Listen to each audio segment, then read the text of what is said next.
Hello everybody, my name is WangLeeChiChi and today we're going to be talking about the cannon in Rotwood. We're starting out with the first cannon you're going to unlock, the Splintered Cannon. And this is the cannon we're going to be basing all the other cannons on, so you better listen carefully, because a lot of them are going to be very similar to this one. The Splintered Cannon has 6 shots, the last 3 are focus shots. The left click is a light attack, and it's a single shot. The right click is a heavy attack and it's also a dodge. It fires 5 shots and it does around the same damage as the left click. You can still dodge when out of ammo, and dodge distance changes with the class. Left shift is called Battering Ram. It's a short-range melee attack that reloads 1 ammo per enemy hit.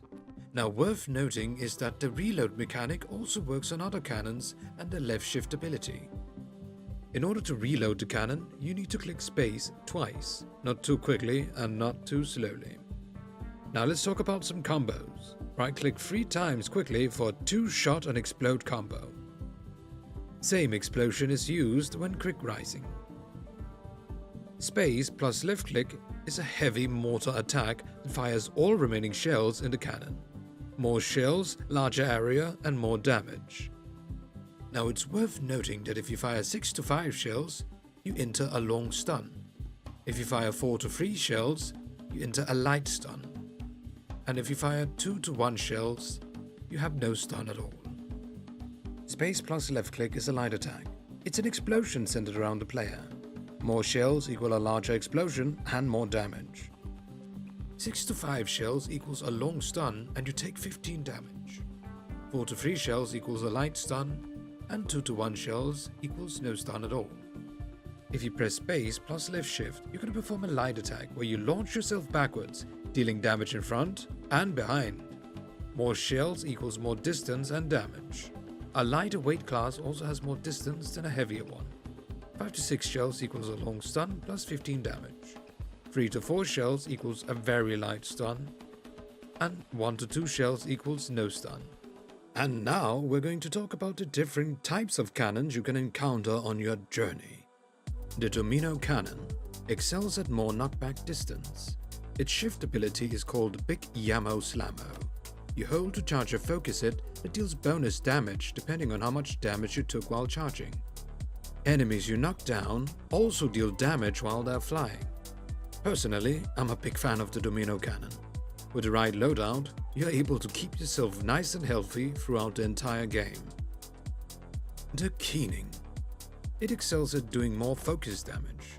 On shift, you reload 1 cannonball. Its focus shots pierce enemies, but only the first shot is a focus shot, so keep that in mind. It is one I'm not as big a fan of, but it has its uses. The Beef Stick. When healing more than 10 health, deal damage in a large radius. Its special ability, Gordo's Community Garden. Channel to heal yourself and nearby allies. Regain charges by dealing 1000 damage. Up to 3 charges can be held at once. The Beef Stick is actually quite good. Don't get me wrong, the special ability isn't the best and the healing isn't that crazy.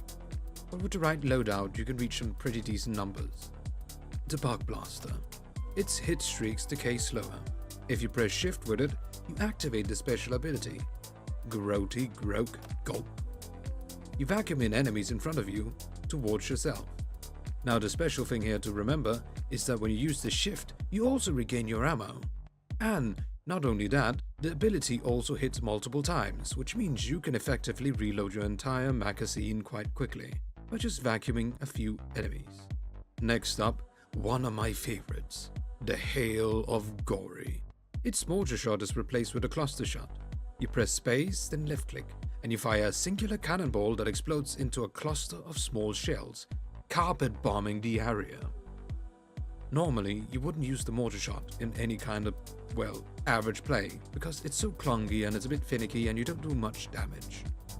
But when you do it with the Hail of Gory, you can just continuously fire out these mortar cluster bombs and you can do a lot of damage to a single target or even a big crowd that's quite close. Absolutely one of my favorite cannons. Next up, we have the Beacon of Hurt. It has increased crit chance while airborne, which you are during your left click. Its shift ability is Floracrane's Dive Beak, leap into the air and dive bomb the ground in front of you. If held, it becomes a focus attack. You also regain 1 ammo if you hit something, just like all the other cannons. After the dive beak ends, you're considered down and can quick rise for a quick high damage combo. Next up, we have the shard-encrusted shrapnel launcher. Damage dealt to frozen targets is dealt twice. Its shift ability is the Colo Sapphire's Ice Puke. Shoot an ice chunk or hold to shoot all stocked ice chunks, and it regains 1 ice chunk every 20 hit streak, up to 3. Next up, we have the Finisher. Deal bonus damage when the target is in the middle of an attack. Its shift ability is Bullrock's Turnaround Punch. Charge an invincible turn into a punch that releases all stored energy. This charge counts as a dodge, keep that in mind.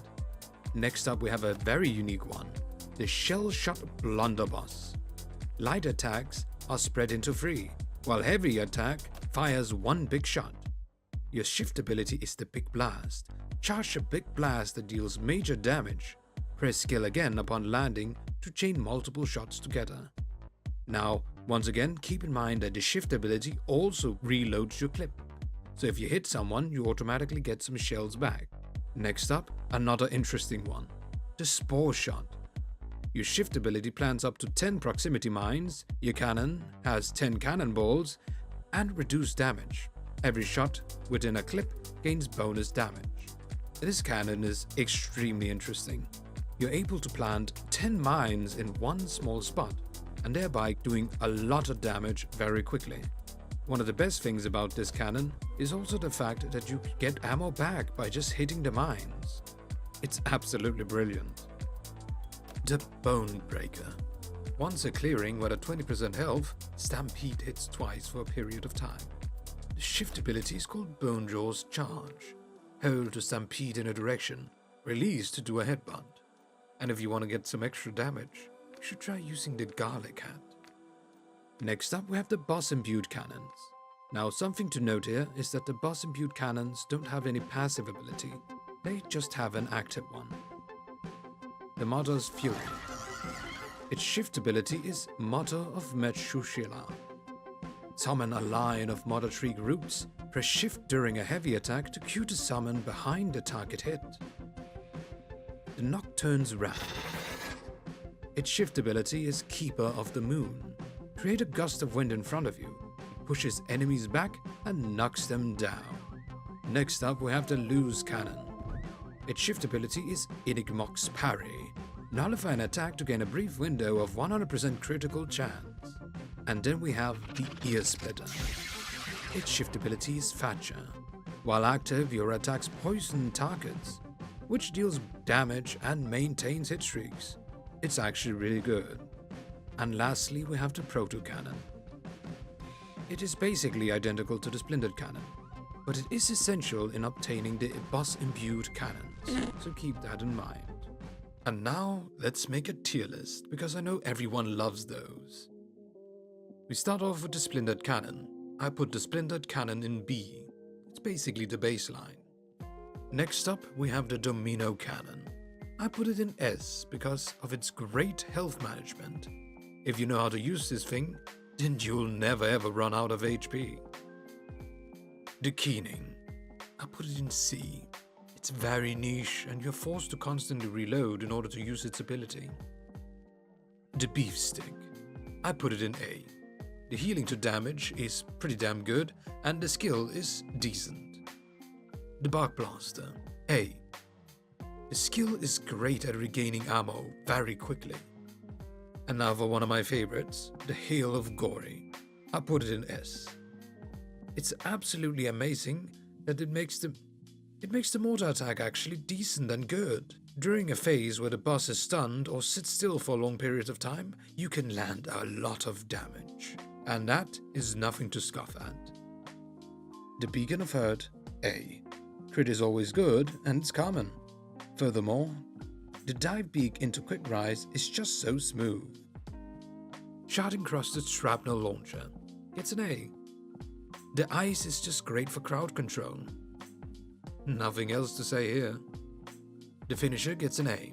It has a strong ability spam, with a lot of CC when you punch your target. Not only that, you can punch right into a right click, doing an exceptional amount of damage. The shell shot blunderbuss gets an A. It's very unique and it reloads on a shift shot, which is just amazing. Next up, the spore shot.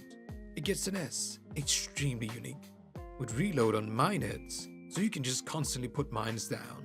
It's great. The bone breaker. It gets an A. The ability is great, but it's also a little bit risky to use, but it's fun, and that's what matters. Motto's Fury gets an A. Amazing ability, the rest is normal.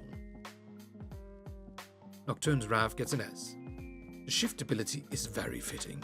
It can stun large crowds, which can set you up to some very nice mortar kills. The loose cannon gets a C. It's underwhelmed, and the shift ability doesn't really work with the cannon that well. The Ear Splitter gets an S. It can reach some insane hit streak numbers, and it's perfect for the cannon, which already struggles with maintaining a hit streak because of the reload mechanic. And lastly, we have the Proto Cannon. It gets a B, because it's a clone of the Splintered Cannon, and its only use is to be turned into one of the bus cannons. And I'm afraid that marks the end of the video.